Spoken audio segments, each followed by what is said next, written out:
우리가 인생을 살다 보면 어려운 상황을 만날 때가 있습니다. 갑자기 길이 막히거나 길이 끊어진다든지 어려움을 만날 수 있습니다. 때로는 폭풍과 폭우를 경험하는 것처럼 모든 것이 뒤집히는 변화를 겪을 때도 있습니다. 어제 오전만 해도 하늘에 구름 한 점 없이 얼마나 하늘이 맑았는지 모릅니다. 그런데 오후에 갑자기 폭설이 내리게 되었습니다. 평소에 쌩쌩 달리던 자동차들이 설설 기어 다녔습니다. 그처럼 우리 인생에도 갑자기 폭설을 만날 때가 있습니다. 이럴 때 어떻게 대처하냐에 따라서 인생이 달라집니다. 어떤 마음가짐을 가지냐에 따라서 위기와 어려움을 잘 극복할 수도 있고 아니면 그 반대일 수도 있습니다. 예수님께서 승천하신 후에 제자들은 마가의 다락방에 모여서 기도했습니다. 주님께서 성령님을 보내주심으로 인해서 예루살렘 교회가 최초로 시작이 되었습니다. 베드로와 사도들이 전하는 설교에 많은 사람들이 감명을 받아 예수님을 믿게 되었습니다. 수천 명이 예수님을 믿고 세례를 받는 역사가 일어나자 유대 지도자들이 경계를 하기 시작했습니다. 그래서 대제사장들은 베드로와 사도들을 잡아다 가두었지만 소용이 없었습니다. 예수 믿는 사람들은 날마다 늘어만 갔습니다. 초대교회가 계속 성장해 갔습니다. 이윽고 산헤드린 공회는 복음을 전하는 스데반 집사를 잡아다가 신문하고 그를 돌로 쳐 죽이게 되었습니다. 초대교회의 첫 번째 순교자가 나오게 되었습니다. 이때부터 초대교회에 극심한 박해가 있게 되었습니다. 초대교회의 위기와 어려움이 다가오게 되었습니다. 이러한 어려움을 만날 때 성도는 특히 믿음을 가져야 합니다. 믿음으로 어려움을 극복해야 합니다. 그런 의미에서 어려움 앞에 성도는 어떻게 대처해야 되는지, 구체적으로 어떤 믿음을 가져야 되는지 함께 이 시간에 나누기를 원합니다. 첫째로 하나님의 지혜를 믿어야 합니다. 성도는 어려운 상황에서도 하나님의 지혜를 믿어야 합니다. 인간의 눈에는 소망이 보이지 않아도 우리가 하나님을 믿음으로 의지하면 하나님께서 하나님의 지혜로 우리를 인도하실 줄로 믿습니다. 스데반 집사를 죽인 것을 계기로 유대인들은 교회와 성도들을 탄압했습니다. 왜냐하면 유대 지도자들은 교회가 성장하는 것을 보고 위협감을 느꼈습니다. 샘물이 있는 곳마다 예수님을 주라고 고백하는 사람들이 세례를 받고 있었습니다. 그들 생각에 그렇게 놔두었다가는 예수의 도가 기존의 율법의 체계를 무너뜨린다고 생각을 한 것입니다. 유대인들 입장에서 예수의 도가 전파되는 것을 막아야 한다고 생각했습니다. 이러한 유대인들의 핍박은 교회와 성도들에게 위기였습니다. 그런데 하나님께서 이러한 위기 속에서도 하나님의 지혜로 하나님의 역사를 이루십니다. 예루살렘 교회의 박해가 임하자 성도들이 사방으로 흩어지게 되었습니다. 1절에 보시면 사울이 그가 죽임당함을 마땅히 여기더라. 그날에 예루살렘에 있는 교회에 큰 박해가 있어 사도 외에는 다 유대와 사마리아 모든 땅으로 흩어지니라. 교회가 박해를 받자 사도들을 제외한 성도들은 유대와 사마리아 모든 땅으로 흩어졌습니다. 성도들 입장에서는 예루살렘 교회가 안정적이고 평화롭게 성장하기를 바랬습니다. 예루살렘 교회에서 평생 평화롭게 신앙생활하기를 바랬습니다. 그런데 유대인들의 박해가 심해졌습니다. 큰 박해가 일어났습니다. 스데반 집사의 순교는 유대 사회를 양분화시켰습니다. 경건한 사람들은 스데반 집사를 장사하고 슬퍼했습니다. 반면에 스데반 집사가 죽을 때 증인들의 옷을 맡았던 사울은 교회를 자멸하려고 했습니다. 그 당시에 예루살렘 교회는 따로 예배당이 없었습니다.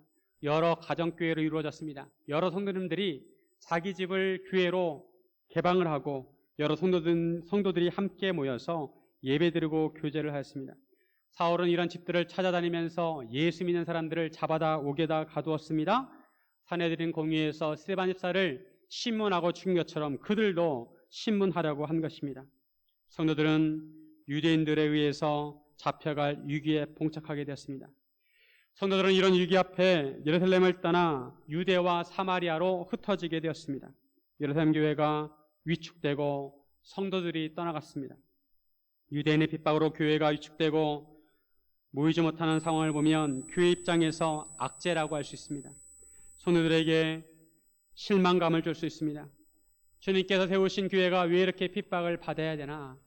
예수 믿는 사람이 성도들이 하나님께서 보호해 주시지 않고 왜 핍박을 받고 죽임을 당해야 하나? 이런 생각을 할 수가 있습니다. 그러나 하나님께서는 오히려 이러한 위기를 통해 역사하셨습니다. 새로운 역사가 일어나게 하셨습니다. 4절에 보시면 그 흩어진 사람들이 두루 다니며 복음의 말씀을 전할세. 기름에 불이 붙었을 때 그 불을 끄려고 거기에다 물을 부으면 불이 꺼지는 것이 아니라 그 기름이 사방으로 튀어서 불이 번지게 됩니다. 하나님께서 성령으로 불을 붙여놓은 초대교회를 유대인들이 불을 끄려고 했지만 불씨가 사방으로 튀어서 불이 번지게 되었습니다. 예루살렘에서 유대와 사마리아로 흩어진 성도들이 두루 다니면서 복음의 말씀을 전했습니다. 하나님께서 이끄시는 거대한 역사의 흐름을 인간은 막을 수 없습니다. 졸졸졸 물이 흐르는 또랑물은 인간이 호미로 막을 수 있습니다. 그러나 폭우가 와서 큰 물이 내려올 때 호미로 막을 수 없습니다. 하나님께서 흩어진 성도들을 통해 복음을 전하게 하셨습니다. 유대인들은 복음을 막으려고 했지만 오히려 복음은 더 넓은 지역으로 퍼져 나가게 되었습니다. 이것이 하나님의 역사입니다. 우리나라에서도 초기에는 평양을 중심으로 복음이 전파되었습니다. 평양은 제2의 예루살렘이라는 별명을 가질 정도로 복음이 왕성하게 번성하였습니다. 영향력이 컸습니다. 주일이 되면 상점들마다 예배드리기 위해서 문을 닫고 있었기 때문에 많은 사람들이 물건을 살 수가 없었습니다. 평양에 있는 교회들은 아름답게 세워졌고 성장해 갔습니다. 그런데 우리나라가 해방이 되고 남북으로 나누어지면서 북한은 공산당이 점령하게 되었습니다. 김일성의 공산당이 기독교를 박해하고 탄압했습니다. 집사 이상은 다 잡아다 가두고 죽였습니다. 이때 평양을 비롯해서 이북에 있던 성도들이 신앙의 자유를 찾아 남한으로 오게 되었습니다. 평양에 있던 교회들이 남한으로 내려왔습니다. 그렇게 세워진 교회가 산정현 교회입니다. 영락교회입니다. 많은 이북에 있는 성도들이 남한에 내려와서 여러 교회들을 세우게 되었습니다. 남한에서도 뜨거운 신앙의 바람이 불기 시작했습니다. 인간의 생각에는 막혀있고 위기로 보이는데 하나님께서는 오히려 그런 사건들을 통해 하나님의 새로운 역사를 이루십니다. 이것이 하나님의 지혜입니다. 예수님의 십자가도 그렇습니다. 사탄 마귀는 예수님만 십자가에 못 박으면 다 끝이라고 생각했습니다. 예수님만 죽으면 세상이 자기들 세상이라고 생각했습니다. 그러나 그것은 사탄의 생각이었습니다. 하나님께서는 십자가에 못 박히신 예수님을 다시 살리십니다. 그리고 오히려 그 십자가 사건을 통해 사탄 아래에 있던 사람들을 죄로부터 해방시켜 자유케 하셨습니다. 십자가로 인간의 죄 문제를 해결하시고 사탄의 머리를 상하게 하셨습니다. 창세기 3장 15절 말씀이 성취되게 하신 것입니다. 내가 너로 여자와 원수가 되게 하고 내 후손도 여자의 후손과 원수가 되게 하리니 여자의 후손은 내 머리를 상하게 할 것이요 너는 그의 발꿈치를 상하게 할 것이니라 하시고, 이것이 바로 하나님의 지혜입니다. 그러므로 우리는 어려움을 만날 때, 위기를 만날 때 위축되지 말고 하나님의 지혜를 믿어야 합니다. 코로나 상황 가운데 성도들이 제대로 모이지 못하고 젊은 세대들은 교회를 떠나가고 있습니다. 어떻게 보면 위기라고 할 수 있습니다. 하지만 하나님께서 이러한 위기들을 통해 새로운 역사를 이루실 줄로 믿습니다. 구체적으로 하나님께서 어떻게 역사를 이끄실지 모르지만 우리는 하나님께서 하나님의 지혜로 역사를 이끄신다는 것을 믿어야 합니다. 모르드게는 바로 이런 믿음을 가졌습니다. 에스더 4장 14절에 보시면 이때 내가 만일 잠잠하여 말이 없으면 유다인은 다른 데로 말미암아 노임과 구원을 얻으려니와 너와 내 아버지 집은 멸망하리라. 내가 왕후의 자리를 얻은 것이 이때를 위함이 아닌지 누가 알겠느냐 하니, 유대인이 진멸될 위기 앞에 모르드게가 에스더에게 부탁을 합니다. 왕 앞에 나가서 유대인을 위해서 간청을 하는 것입니다. 그러자 에스더는 왕후였지만 난처해합니다. 아무리 왕후라 하더라도 왕의 허락이 없이 왕 앞에 나갔다는 죽을 수도 있습니다. 이때 모르드게가 한 말씀입니다. 에스더가 말하지 않더라도 유대인은 다른 데로 말미암아 노임과 구원을 받을 것이라는 믿음이 있었습니다. 이것이 모르드게의 믿음이었습니다. 모르드게는 위기에 놓인 유대인을 하나님께서 어떤 방법을 사용하시더라도 구원하실 것을 믿었습니다. 모르드게는 하나님의 지혜를 믿었던 것입니다. 우리도 하나님의 지혜를 믿어야 합니다. 하나님의 지혜를 믿고 믿음으로 행해야 합니다. 하나님의 지혜는 인간의 지혜보다 높고 하나님의 생각은 인간의 생각을 초월합니다. 인간에게는 길이 없어도 하나님에게는 길이 있습니다. 사방으로 우겨쌈을 당하여도 하나님께서는 길을 만들어 주십니다. 고린도후서 4장 7절에서 9절에 보시면, 우리가 이 보배를 질그릇에 가졌으니 이는 심히 큰 능력은 하나님께 있고 우리에게 있지 아니함을 알게 하려 함이라. 우리가 사방으로 우겨쌈을 당하여도 쌓이지 아니하며 답답한 일을 당하여도 낙심하지 아니하며 박해를 받아도 버림받지 아니하며 거꾸로 뜨림을 당하여도 망하지 아니하고, 아무리 어려운 일을 당하여도 낙심하지 마시길 바랍니다. 위기 때마다 하나님께서 새로운 길을 여신다는 것을 믿으시기 바랍니다. 사랑하는 성도 여러분, 위기 앞에서 하나님의 지혜를 믿으시기를 주님의 이름으로 축원드립니다. 둘째로, 복음의 능력을 믿어야 합니다. 성도는 복음의 능력을 믿어야 합니다. 살아있는 하나님 말씀의 능력을 믿어야 합니다. 예루살렘의 박해로 인해서 성도들이 사방으로 흩어졌는데 그 성도들이 흩어진 곳에서 복음을 전파했습니다. 그 중에 한 사람이 빌립이었습니다. 빌립은 7 집사 중에 한 사람이었습니다. 빌립은 사마리아 성에 내려가 그리스도를 백성들에게 전파했습니다. 사마리아 사람들은 빌립이 전한 말씀을 듣고 또 빌립이 행하는 표적도 보고 한 마음으로 빌립의 말을 따랐습니다. 예수님께서 복음을 전파하시면서 여러 이적을 행하셨습니다. 병자를 고치시고 귀신을 내쫓았습니다. 사도들과 베드로도 예수님처럼 복음을 전할 때 이런 이적과 표적이 나타났습니다. 그런데 7 집사 중 한 사람이 빌립이 똑같이 복음을 전했을 때 똑같은 역사가 일어나게 되었습니다. 빌립 집사가 복음을 전했을 때 그 복음을 듣고 예수를 믿는 사람들이 생겨났고 많은 이적이 나타나고 귀신들이 떠나가고 병자들이 고침을 받았습니다. 많은 중풍병자와 못 걷는 사람이 낫게 되었습니다. 이로 인해 사마리아 성에 큰 기쁨이 임하게 되었습니다. 이것이 바로 복음의 능력입니다. 누가 전하느냐, 그것이 중요한 것이 아니라 복음 그 자체를 전하는 것이 중요한 것입니다. 하나님의 말씀은 살아있기 때문에 하나님의 말씀을 전하면 그 말씀을 통해 사람들이 변하게 되어 있습니다. 예수를 믿게 되고 이적이 나타나기도 합니다. 귀신과 악한 영이 떠나갑니다. 심지어는 마술사 시몬도 복음에 반응했습니다. 사마리아 성에 시몬이라는 사람이 있었습니다. 이 사람은 마술을 행해서 사마리아 백성을 놀라게 했습니다. 그리고 스스로 나는 큰 자다라고 하던 사람입니다. 낮은 사람부터 높은 사람까지 사마리아를 따르면서 말하기를 이 사람은 크다 일컫는 하나님의 능력이라고 했습니다. 시몬이 행하는 것을 보고 하나님의 능력이 나타났다고 사람들은 말했습니다. 이런 시몬의 영향력은 오랫동안 사마리아 사람들에게 미쳤습니다.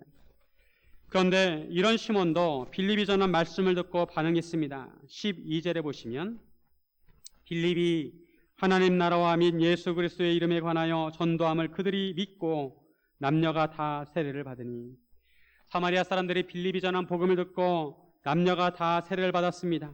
그런데 마술사 시몬도 세례를 받은 후 전심으로 빌립을 따랐습니다. 마술사 시몬은 빌립을 통해 나타나는 표적과 큰 능력을 보고 놀랐습니다. 자기가 행하는 마술과는 비교가 되지 않았습니다. 이것이 복음의 능력이고 하나님의 말씀의 능력입니다. 복음은 사마리아 사람들로 하여금 예수님을 믿게 하였고 마술사 시몬도 놀라게 했습니다. 우리는 복음의 능력을 믿어야 합니다. 하나님의 말씀이 살아있다는 것을 믿어야 합니다. 복음은 사람들을 변화시킵니다. 사람들의 생각을 변화시키고 편견과 선입관을 변화시킵니다. 이러한 복음의 능력은 빌립을 통해서 나타났습니다. 사실 빌립이 사마리아에 가서 이 복음을 전하는 것은 큰 변화라고 할 수가 있습니다. 매우 담대한 일이었습니다. 왜냐하면 사마리아는 유대와 관계가 좋지 않았습니다. 1000년 동안 적대 관계였습니다. 우리나라 남한과 북한이 적대 관계에 있는 것처럼 유대와 사마리아는 적대 관계였습니다. 르호보암 왕 때 이스라엘은 남과 북으로 나눠졌습니다. 북이스라엘 여로보암은 북이스라엘 사람들이 하나님의 성전이 있는 예루살렘으로 내려가지 못하도록 금송아지를 만들어서 베델과 단에 두고 거기서 제사를 드리도록 했습니다. 그리고 주전 722년에 아수르에 의해서 북이스라엘이 멸망했을 때 아수르 왕은 다른 민족을 사마리아 지역으로 이주시켰습니다. 그래서 혈통이 서로 섞이도록 하였습니다. 이런 사마리아 사람들을 유대인들은 인정하지 않았습니다. 유대인은 아브라함의 혈통을 이어받았기 때문입니다. 하지만 사마리아 사람들은 혈통이 섞이게 되었습니다. 그래서 그들을 잡종이라고 상대하지 않았습니다. 주전 6세기에 유대인들이 바벨론 포로에서 돌아와서 다시 불타버린 하나님의 성전을 세울 때도 마찬가지입니다. 유대인들이 그 하나님의 성전을 세울 때 사마리아 사람들이 와서 우리가 도와줄 테니 함께 하나님의 성전을 세우자고 했을 때도 유대인들은 그들의 제안을 받아들이지 않았습니다. 거부했습니다.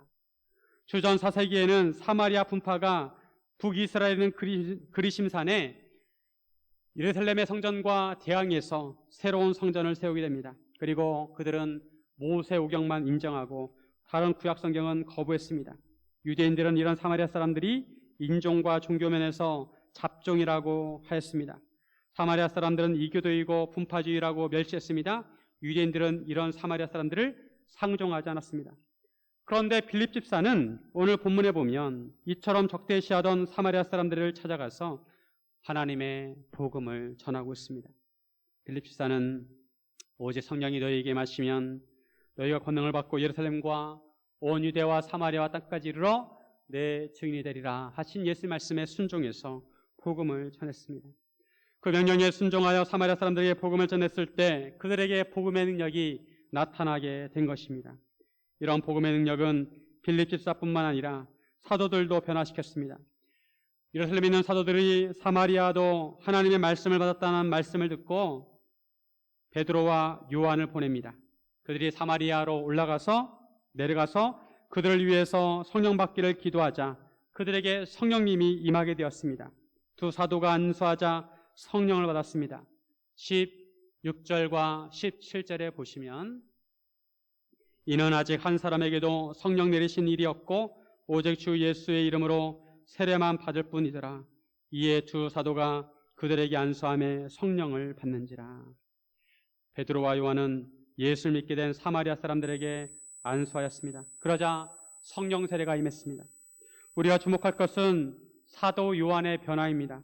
사도 요한은 어떤 사람이었습니까?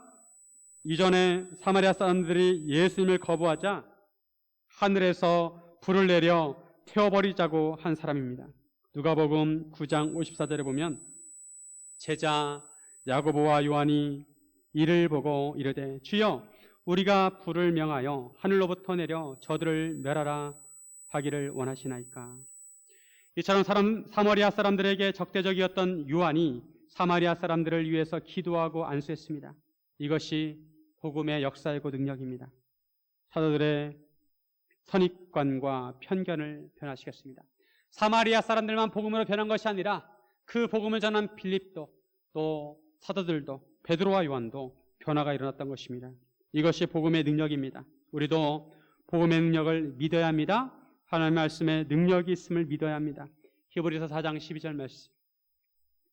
하나님의 말씀은 살아있고 활력이 있어 좌우의 날선 어떤 것보다도 예리하여 혼과 영과 및 관절과 골수를 찔러 쪼기까지 하며 또 마음의 생각과 뜻을 판단하나니. 하나님의 말씀은 살아 역사입니다. 그래서 성경만 전해주어도 복음의 역사가 나타납니다. 조선시대 말기에 우리나라는 쇄국 정책을 썼습니다. 우리나라 문을 딱 걸어잠그고 외국 사람들이 들어오지 못하게 했습니다. 이때 1866년 미국 상선인 제너럴 셔먼호가 대동강을 타고 평양으로 올라갑니다. 이때 평양의 종군 이현익이라는 사람이 상선에 올라가지고 선원들을 신문했습니다. 그런데 선원들이 이현익을 억류했습니다. 이때 박충권이라는 사람이 헤엄쳐 가가지고 이 이현익을 구출했습니다. 박충권은 키가 크고 장대한 사람이었습니다. 상황이 이렇게 되자 제너럴 셔먼호 이 상선에서 대포를 쏘아가지고 평양을 공격했습니다. 이에 맞서 조선 병사들은 소총을 쏘고 활을 쏘고 돌을 던졌습니다. 하지만 배는 끄떡이 없었습니다. 그러자 이 박충권이 화공법을 써가지고 배에다 불을 질렀습니다. 이 불로 배에 탄 사람들 거의 대부분이 죽임을 당하고 죽게 되고 몇 사람만 겨우 살아남게 되었습니다. 조선 병사들은 이 살아난 사람들을 체포했습니다. 이때 영국 출신인 토마스 선교사도 그 자리에 있었습니다. 토마스 선교사는 대동강 하류 양각도 옆에 있는 쑥섬에서 박충권의 칼에 죽임을 당했습니다. 이 일을 계기로 박충권은 높은 벼슬을 얻게 되었습니다. 그런데 박충권은 토마스 선교사가 죽으면서 태연하게 건네준 성경책을 가슴에 품고 자기 집에 돌아가게 되었습니다. 박충권은 성경책을 읽으면서 큰 감명을 받게 되었고 스스로 나중에 교회를 찾아가 마페 선교사에게 세례를 받았습니다. 이때가 1899년이었습니다. 33년 후에 박충권은 그리스도인이 되었습니다. 박충권은 후에 영수가 되어 교회를 섬기게 되었습니다. 옛날 교회는 영수란 직분이 있었습니다. 이것이 복음의 능력입니다. 하나님의 말씀에는 능력이 있습니다. 우리가 하나님의 말씀을 마음에 새기면 그 말씀이 우리를 변화시킬 것입니다. 우리가 하나님의 말씀을 다른 사람 마음에 심으면 다른 사람을 변화시킬 것입니다. 하나님의 말씀은 살아있기 때문입니다. 그러므로 우리는 항상 말씀의 씨앗을 뿌려야 합니다. 복음의 씨를 뿌려야 합니다.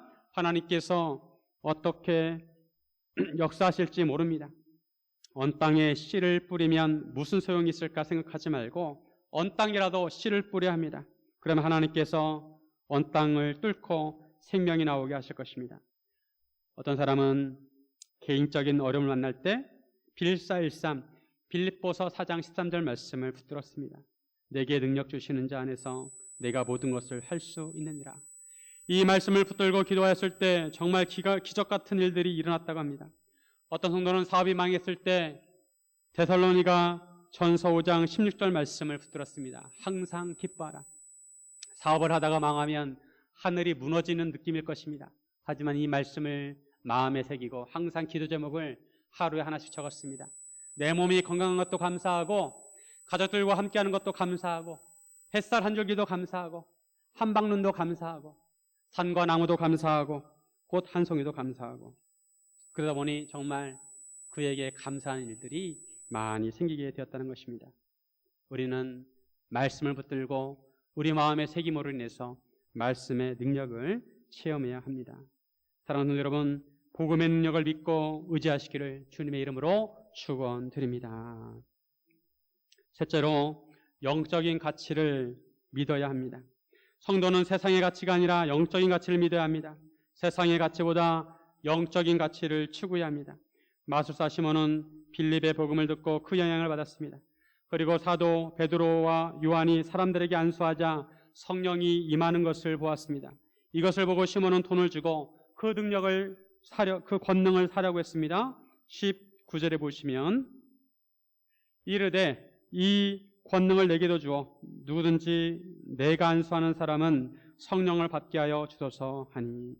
시몬은 베드로와 요한이 다른 사람 머리 위에 손을 얹고 기도하자 사람들이 성령을 받는 것을 보고 성령을 받아 방언을 하고 은사가 나타나는 것을 보고 신기했습니다. 그러면서 자기도 그런 권능을 받고 싶어 했습니다.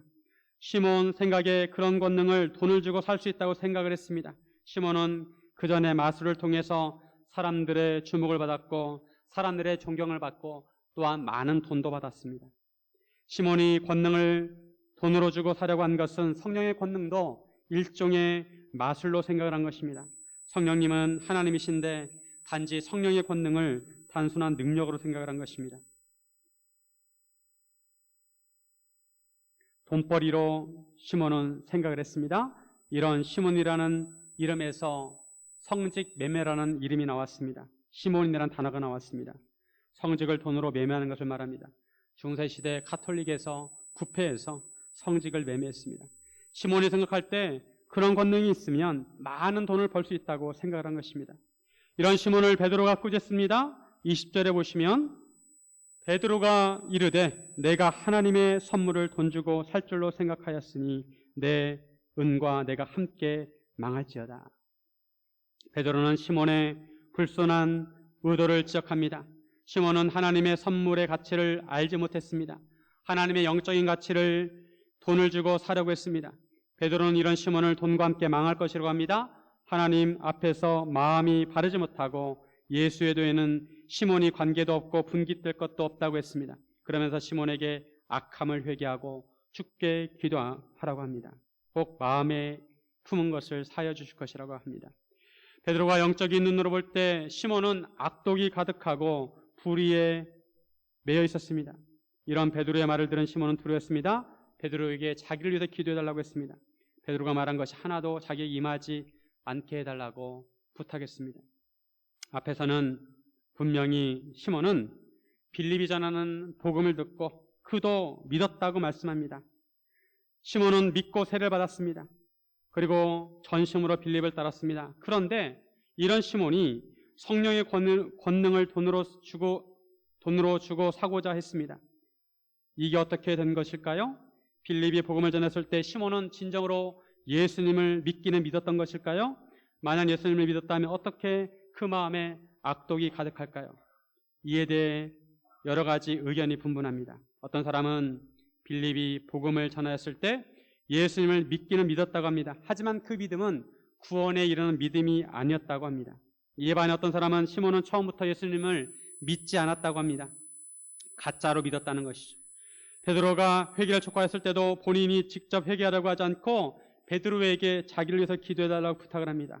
이러한 시몬의 모습을 보면 시몬은 진정한 믿음을 갖지 않았다고 보는 사람도 있습니다. 시몬이 진정한 믿음을 가졌는지 아니면 가짜 믿음을 가졌는지 그것은 하나님이 판단하십니다. 우리는 이런 시몬의 모습을 보면서 무엇을 추구해야 하느냐 이것을 생각해야 합니다. 세상의 가치를 추구할 것인가 아니면 하나님 나라의 가치를 추구할 것인가, 물질의 가치를 추구할 것인가 아니면 영적인 가치를 추구할 것인가. 성도들도 예수님을 믿는다고 하면서 세상의 가치를 추구할 수 있습니다. 시몬은 돈으로 영적인 가치를 사려고 했습니다. 요즘도 교회를 다니면서 예수님을 진정으로 사랑하고 하나님과 교회를 섬기는 사람이 있는가 하면 어떤 사람은 세상적인 가치를 위해 영적인 가치를 이용하는 사람들이 있습니다. 우리는 세상적인 가치가 아니라 영적인 가치를 추구해야 합니다. 영적인 가치를 믿어야 합니다. 돈이 아무리 많아도 우리 영혼을 구원할 수 없습니다. 우리 육체는 구원할 수 있을지 모릅니다. 하지만 우리 영혼은 구원할 수 없습니다. 그러나 영적인 가치는 하나님 나라를 위한 영원한 가치입니다. 예수를 믿으면 가치관이 바뀌어야 합니다. 예수를 믿기 전에 바라보던 세상 것을 바라보아서는 안 되고 오직 예수님만 바라보아야 합니다. 예수님께서 중요하게 생각하는 것을 나도 중요하게 생각해야 합니다. 사람들의 영혼을 소중히 여겨야 하고 이웃을 사랑하고 겸손과 섬김의 태도로 살아야 합니다. 세상을 보는 안경이 달라져야 합니다. 세상을 보는 관점이 달라져야 합니다. 오늘 본문에 나타난 사도들의 행동을 보면 사도들은 세상을 보는 관점이 확실히 달라졌습니다. 25절에 두 사도가 주의 말씀을 증언하여 말한 후 예루살렘으로 돌아갈새 사마리아 여인의 여러 마을에서 복음을 전하니라. 베드로와 요한은 사마리아에 나타난 하나님의 역사를 체험했습니다. 그리고 예루살렘으로 돌아가는 길에 사마리아 사람들의 마을들을 다니면서 복음을 전했다는 것입니다. 예전 같으면 사마리아 사람들을 그들은 쳐다도 보지 않았습니다. 그냥 지나갔을 것입니다. 하지만 사마리아에 나타난 하나님의 역사, 성령의 역사를 체험하고 난 다음에 사마리아 사람들을 보면서 그들의 시각이 달라졌습니다. 이 사람들도 구원받아야 될 사람들이구나. 이 사람들에게도 하나님의 복음을 전해야 되는구나 생각을 한 것입니다. 오늘 본문에서 특이한 점은 사도행전 앞부분에 보면 예수를 믿으면 그 즉시 성령 세례가 임했습니다. 그런데 오늘 본문을 보면 어떻습니까? 분명히 빌립이 전하는 복음을 듣고 세례를 받았습니다. 물세례를 받았습니다. 그런데 얼마 있다가 사도들이 안수함에 기도하자 그때 성령 세례가 임하게 되었습니다. 물세례와 예수를 믿는 시점과 성령 세례가 임한 시점에 시간적 간격이 생기게 되었습니다. 분명히 빌립 집사가 복음을 전하고 그들은 믿었습니다. 그런데 그 이후에 시간이 지난 다음에 그들은 성령 세례를 받았습니다. 이것은 예외적인 현상입니다. 보통은 예수를 믿으면 그 순간에 성령님께서 그 마음에 내주하십니다. 그런데 왜 오늘 본문에서 하나님께서는 성령 세례가 나중에 임하게 하셨을까요? 시간적 간격을 두고 왜 성령 세례가 나중에 임하게 하셨을까요? 이것은 한편으로 하나님께서 사도 베드로와 요한을 위한 배려였습니다. 마술사 시몬의 눈에는 베드로와 요한으로부터 능력이 나타나는 것으로 보였습니다. 그래서 시몬은 사도들에게 돈을 주고 그 능력을 사려고 했습니다. 그러나 실상은 그 능력이 베드로와 요한에게서 나오는 것이 아니라 하나님으로부터 나온 것입니다. 그 능력은 하나님으로부터 나온 것이었습니다. 영적인 능력의 근원은 하나님이십니다. 하나님께서 성령 세례가 늦게 임하게 하신 것은 사도 베드로가 또 요한이 사마리아 사람들에게도 성령이 역사하신다는 것을 보여주시기 위함이었습니다. 베드로와 요한도 사마리아 사람들에 대한 선입관이 있었습니다. 하지만 하나님께서 사마리아 사람들에게도 성령님께서 역사하신다는 것을 그들로 하여금 깨우치게 하신 것입니다. 하나님의 역사는 유대인뿐만 아니라 사마리아 사람들에게도 일어난다는 것을 보여주었습니다. 이로 인해 사도 베드로와 요한의 가치관이 바뀌게 되었고 세계관이 달라지게 됐습니다. 사마리아 사람들도 구원의 대상으로 보였습니다. 평소에는 저주의 대상으로 생각했지만 그 사람들도 구원받아야 될 영혼으로 보기 시작한 것입니다. 시각의 변화가 일어났습니다. 시각이 넓어졌습니다. 스데반 집사의 순교로 박해가 시작됐습니다. 이런 박해는 크나큰 시련이었습니다. 하지만 이런 박해를 계기로 성도들이 유대와 사마리아 모든 땅으로 흩어져 복음을 전하게 되었고 그 복음을 통해 사마리아 사람들이 예수를 믿게 되었고 사도들의 영적인 시각도 넓어지게 되었습니다. 믿는 사람들은 세상의 가치를 위해서 살아서는 안 되고 하나님 나라를 위해서 살아야 한다는 것을 보여주셨습니다. 오스기니스의 소명이라는 책이 있습니다. 이 소명이라는 책에 나오는 글입니다. 어떤 중국학자가 연구를 합니다. 이 세계를 왜 중국도 나라가 큰데 중국이 세계를 지배하는 것이 아니라 왜 서양이 세계를 지배할까? 이것을 연구했습니다. 중국학자들이 연구를 한 결과 처음에는 서양 사람들이 좀 더 좋은 무기를 가졌기 때문에 더 강한 무기를 가졌기 때문이라고 생각을 했습니다. 그런데 그것이 아니었습니다. 좀 더 연구를 해보니까 이번에는 서양의 정치 제도가 좋아서 그렇다고 생각을 했습니다. 그러나 좀 더 연구를 해보니까 그 다음에는 서양의 경제가 발달해서 그렇다고 생각을 했습니다. 그리고 최근에 20년 동안 연구를 한 결과 그들은 서양 문화의 핵심이 바로 종교가였다는 것을 알았습니다. 바로 기독교입니다. 기독교 때문에 서양이 그처럼 강하게 되었다는 것입니다. 세계를 지배하는 서양이 되었다는 것입니다. 좀 더 정확히 말하면 기독교가 주후 313년에 로마의 국교가 되었습니다. 그리고 세계를 지배하게 되었을 때는 서양이 세계를 지배하게 되었을 때는 16세기 종교개혁 이후입니다. 서양이 세계를 지배한 이유가 무엇이냐면 종교개혁자들이 성경의 권위와 복음과 그리고 성경적 권위와 평신도의 지위를 회복시켰기 때문에 돈이 아니라 복음이 세계에 영향을 미치게 되었다는 것입니다. 종교개혁이 추구하는 6가지가 가치가 있습니다. 6가지 가치가 있습니다. 소명과 언약과 양심과 헌신과 모든 것을 예수님 중심으로 생각하는 일관성과 개혁 정신입니다. 이 모든 것이 이 모든 가치가 성경에서 나왔습니다. 세상의 가치는 우리 존재 이유를 밝히지 못합니다. 사업에 성공한 어떤 사람이 이런 고백을 했습니다. 저는 하늘마다 행운이 따라서 엄청난 돈을 벌었습니다. 제가 상상했던 것보다 훨씬 더 많이 벌었습니다. 제가 평생 다 써도 못 쓰는 돈을 벌었습니다. 저희 가족이 필요로 하는 것보다 훨씬 더 많이 돈을 벌었습니다. 솔직히 말해 저는 그처럼 돈을 많이 벌려고 애쓴 것은 단순합니다. 돈으로 사람들을 사서 내가 하기 싫은 일들을 시키려고 돈을 벌었습니다. 그런데 결코 다른 사람들이 해줄 수 없는 일이 있었습니다. 그것은 바로 제 인생의 목적을 발견하고 그것을 성취하는 것입니다.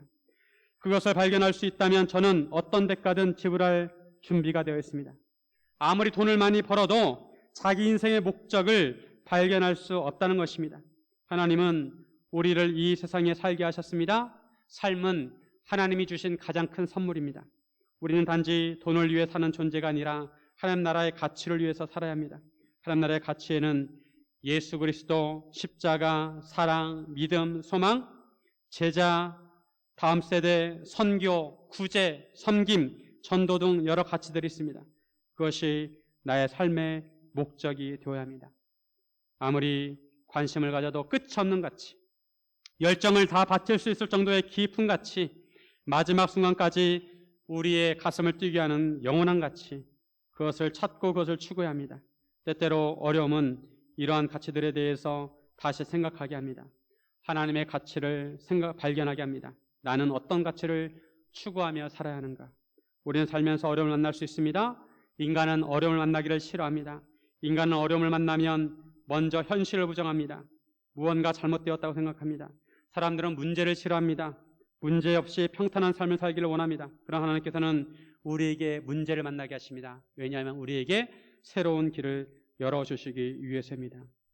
하나님께서는 실수하지 않으시고 하나님은 완전하신 분입니다. 그러므로 어려움을 만날 때 낙심하지 말고 믿음을 가지시길 바랍니다. 새로운 길을 만드시는 하나님의 지혜를 믿으시고 복음의 능력을 믿으시고 영적인 가치를 추구하시기를 주님의 이름으로 축원드립니다. 함께 기도하겠습니다.